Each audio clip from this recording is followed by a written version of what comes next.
नमस्कार, मी ॲडव्होकेट विकास शिंदे. महाराष्ट्रामध्ये विधानसभेच्या निवडणुका लागलेल्या आहेत आणि 20 नोव्हेंबर रोजी आपल्या सर्वांना मतदान करायचं आहे. कर्जत जामखेडच्या विधानसभेसंदर्भातला विचार करायचा झाला तर या ठिकाणी रोहितदादा पवार आणि प्राध्यापक राम शिंदे यांच्यामध्ये लढत होत आहे. आणि या निवडणुकीमध्ये महत्वाचा मुद्दा जो गाजतोय तो भूमिपुत्राचा आहे. भूमिपुत्र विरुद्ध बाहेरचा या मुद्द्यावरती ही निवडणूक होताना दिसते आणि म्हणूनच भूमिपुत्र या शब्दाची व्याख्या झाली पाहिजे आणि तेच मुद्दा घेऊन मी या व्हिडिओच्या माध्यमातून आपल्याशी संवाद साधणार आहे. भूमिपुत्र कुणाला म्हणायचं? मला असं वाटतं की भूमिपुत्र दोन प्रकारचे आपण जग विषय निघालाय म्हणून भूमिपुत्र मुद्दा हा खरं तर गौण आहे, परंतु भूमिपुत्र म्हणून सारखं जे भूमी बळवली जाते त्यामुळे भूमिपुत्राची व्याख्या आपल्याला केली पाहिजे. माझ्या म्हणण्यानुसार भूमिपुत्र जन्माने एक असतो आणि एक कर्माने असतो. राम शिंदे साहेब जे आहेत ते जन्माने भूमिपुत्र आहेत असं आपण गृहीत धरू आणि रोहित पवार जे आहेत ते कर्माने या भागाचे भूमिपुत्र आहेत असं मला या ठिकाणी सांगायचं. उदाहरण जर आपण द्यायची झाली तर ज्या वेळेला कोरोनाची परिस्थिती होती 2020 मध्ये लॉकडाऊन होतं महाराष्ट्रामध्ये, देशामध्ये, जगामध्ये, त्यावेळेला कोरोनाने ज्या वेळेला रुग्ण दगावत होते, तडफडून मरत होते आणि त्यावेळेला ज्या व्यक्तीनं लोकांचे प्राण वाचण्यासाठी रात्रीचा दिवस केला, ऑक्सिजनची सोय केली, रेमडेसिवीर इंजेक्शन मिळत नसताना रेमडेसिवीरची सोय केली, मोठे मोठे कोरोना सेंटर उभारले, कर्जतला असेल, जामखेडला असेल आणि लोकांना कुठलीही आरोग्यासंदर्भातली कुठलीही गरज पडली, कुठलीही मदत ही रात्री बेरात्री कधीही केली, तो खरा माझ्या दृष्टीने भूमिपुत्र आहे. जन्माने असणारा भूमिपुत्र त्यावेळेला काय करत होता असा जर प्रश्न आपण विचारला तर कर्माने असणारा भूमिपुत्र कोरोनामध्ये लोकांच्या सेवेमध्ये होता आणि जन्माने जो भूमिपुत्र जो आपण आज सांगतायत की आम्ही भूमिपुत्र आहेत, ते भूमिपुत्र कोरोनामध्ये करत काय होते हा जर आपण मागे जाऊन काहीतरी विचार केला पाहिलं तर हे भूमिपुत्र बंगल्यामध्ये बसून लॉकडाऊनची मजा घेत होते आणि लोक ज्यावेळेस रेमडेसिवीर नाही म्हणून, ऑक्सिजन मिळत नाही म्हणून तडफडून मरत होते हॉस्पिटलच्या बाहेर, त्यावेळेला हे भूमिपुत्र झाडांना पाणी घालत होते आणि त्याचे रील्स बनवत होते. खरा भूमिपुत्र कोण? तर माझ्या दृष्टीनं जो कोरोनामध्ये या भूमीच्या लोकांची जीव वाचवत होता, सेवा करत होता, तो खरा भूमिपुत्र. या कर्जत जामखेड मतदारसंघातील बाहेर जे लोक नोकरी व्यवसाय म्हणून काम करतात त्यांचा अनुभव असा आहे की ज्या वेळेला हे जन्माने असलेले भूमिपुत्र ज्या वेळेला बाहेर भेटतात त्यावेळेला जर आपण त्यांच्याकडे गेलो आणि सांगितलं की साहेब आम्ही कर्जतचे, आम्ही जामखेडचे, त्यावेळेला साहेब फक्त हा हा हा ठीक आहे एवढंच उत्तर देतात. आणि कर्माने भूमिपुत्र जो आहे, ज्याला आपण बाहेरचा असं म्हणतो, तो भूमिपुत्र ज्या वेळेला तुम्ही जवळ जाता, तो कुणीही असो, ज्या वेळेला तुम्ही त्या भूमिपुत्राच्या जवळ जाता, तुम्ही ज्यावेळेस अधिकारी असा, तुम्ही साधे लेबर काम करणारे असा, तुम्ही कामगार असा, त्याला त्याचं काही घेणं देणं नसतं. ज्या वेळेला त्या व्यक्तीच्या समोर तुम्ही त्या कर्माने भूमिपुत्र असलेल्या व्यक्तीजवळ जाता आणि त्याला सांगता की दादा मी कर्जतचा आहे, दादा मी जामखेडचा आहे, त्यावेळेला हा कर्माने असलेला भूमिपुत्र आपुलकीने आपल्या गावचा माणूस या ठिकाणी भेटलेला आहे. तो पुण्यात असो, तो जगाच्या पाठीवर कुठेही भेटो, हा अत्यंत आपल्या गावचा कोणीतरी जवळचा माणूस भेटलाय अशा पद्धतीने हा व्यक्ती एकदम बाजूला होऊन तुमचं गाव कुठलं, तुम्ही काय करता, तुमचं नाव काय, अशा पद्धतीची विचारपूस करून कुठल्या पद्धतीची मदत लागते का अशा पद्धतीची आपुलकीची चौकशी केल्याशिवाय राहत नाही. हा सर्व बाहेर असणाऱ्या लोकांचा अनुभव आहे. जन्माने असणाऱ्या भूमिपुत्राला जर आपल्या भूमीतल्या लोकांची काळजी, आपल्या भूमीतल्या लोकांबद्दल आपुलकी असेल तर मग ही तफावत कशामुळे दिसते? हा खूप लोकांचा अनुभव आहे. त्यामुळं खरा भूमिपुत्र हा माझ्या दृष्टीने की जो आपल्या मतदारसंघातील लोक बाहेर भेटतात आणि ती लोक म्हणजे कुठे कोणतरी खूप श्रीमंत असले पाहिजे, कोणतरी खूप प्रतिष्ठित असले पाहिजे असातला भाग नाही.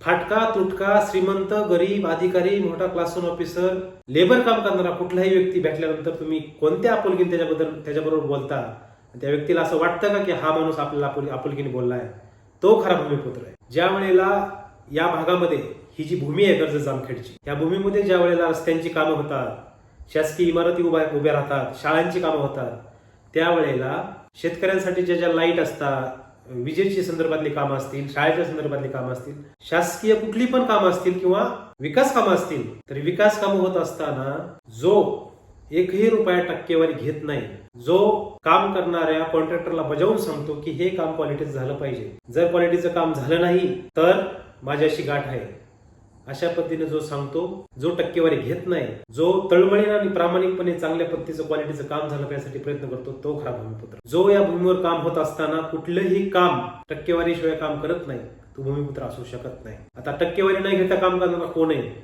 हे पण आपल्या सर्वांना कर्जत जामखेडच्या लोकांना माहिती आहे. आणि टक्केवारी न घेता करणारा आणि टक्केवारी घेऊन काम करणारा हे पण आपल्याला माहिती आहे. आणि जन्माने जो भूमिपुत्र आहे, जे आपण म्हणतात की मी भूमिपुत्र आहे, त्यांनी छातीवर हात ठेवून सांगायचं स्वतःच्या की असं मतदारसंघातलं एक तरी काम आहे की आपण त्यामध्ये एक टक्केवारी घेतली. 14/2019 विषय सोडून द्या, त्या काळामध्ये टक्केवारीशिवाय कुठलं काम झालं नाही. पण 2019 ते 2024चा जो कालावधी, ज्यामध्ये तुम्ही विधान परिषदेवर आमदार म्हणून गेला, 6 महिन्यापूर्वीची घटना आहे.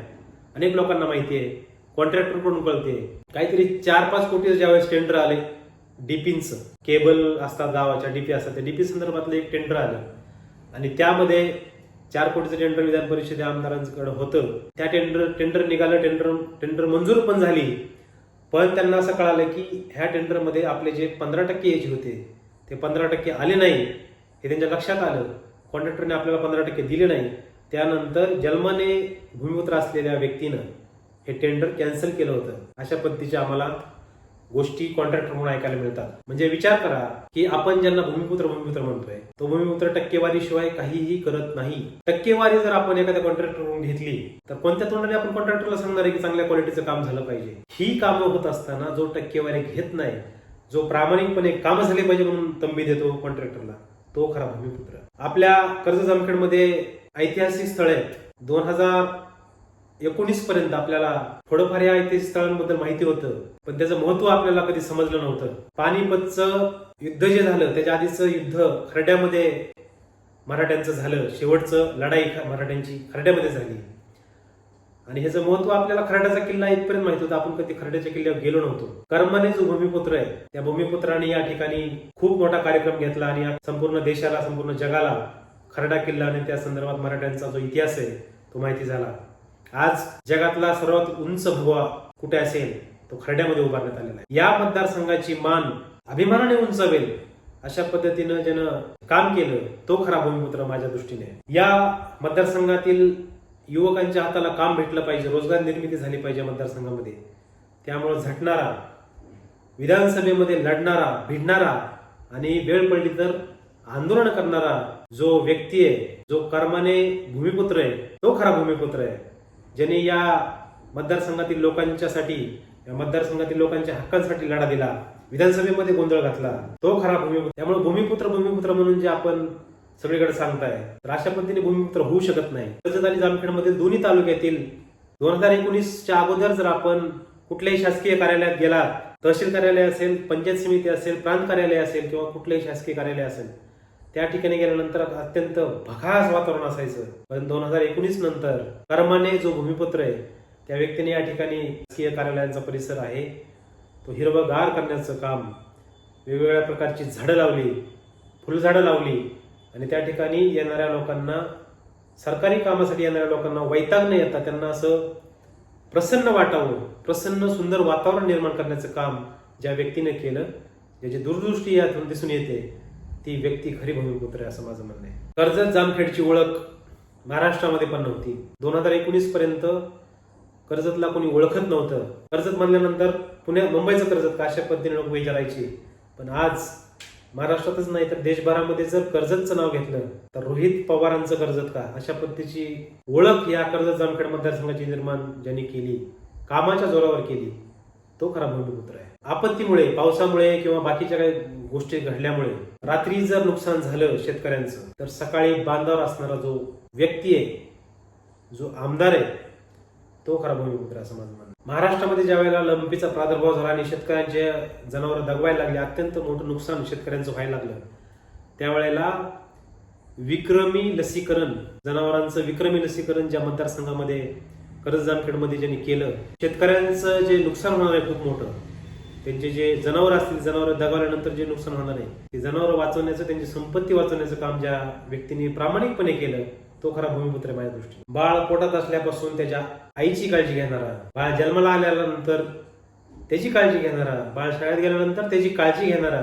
मृत्यूपर्यंत, आणि एखाद्या कुटुंबामध्ये जर मृत्यू झाला, त्या घरामध्ये वर्षभर दुखोटा पाळला जातो. आणि दिवाळीचा सण जो असतो, तो हिंदू धर्मामध्ये दिवाळीचा सण खूप मोठा असतो आणि त्यामध्ये त्या घरामध्ये सण साजरा करायचा नसतो, त्यावेळेला त्या कुटुंबाच्या दुःखात सहभागी होणारा. कर्जत आणि जामखेड तालुक्यातील, दोन्ही तालुक्यातील असं एकही कुटुंब नाही की या कुटुंबातील कोणतरी व्यक्ती दगावलाय आणि त्याच्या दुःखामध्ये सहभागी झालं नाही, दिवाळी साजरा करता येत नाही म्हणून दिवाळीच्या सणामध्ये न चुकता मिठाईचा बॉक्स घरी न चुकता पोहोचवणारा, त्यांची काळजी घेणारा, त्यांच्या दुःखामध्ये सहभागी होणारा खरा भूमिपुत्र आहे. या मतदारसंघातील 2019च्या अगोदरपर्यंत या मतदारसंघामध्ये जर एखाद्या व्यक्तीला ऍक्सिडेंट झाला, ऑक्सिजनची गरज पडली तर ऑक्सिजनचा बारामती नगरशिवाय कुठेही ऑप्शन नव्हता. परंतु आजची परिस्थिती अशी आहे की आपल्या कर्जत जामखेड मतदारसंघामध्ये 3 उपजिल्हा रुग्णालय अद्ययावत उपजिल्हा रुग्णालय निर्माण करण्याचं काम ज्या व्यक्तीने केलं, ज्यांनी आरोग्याची या मतदारसंघातील लोकांची काळजी घेतली आहे,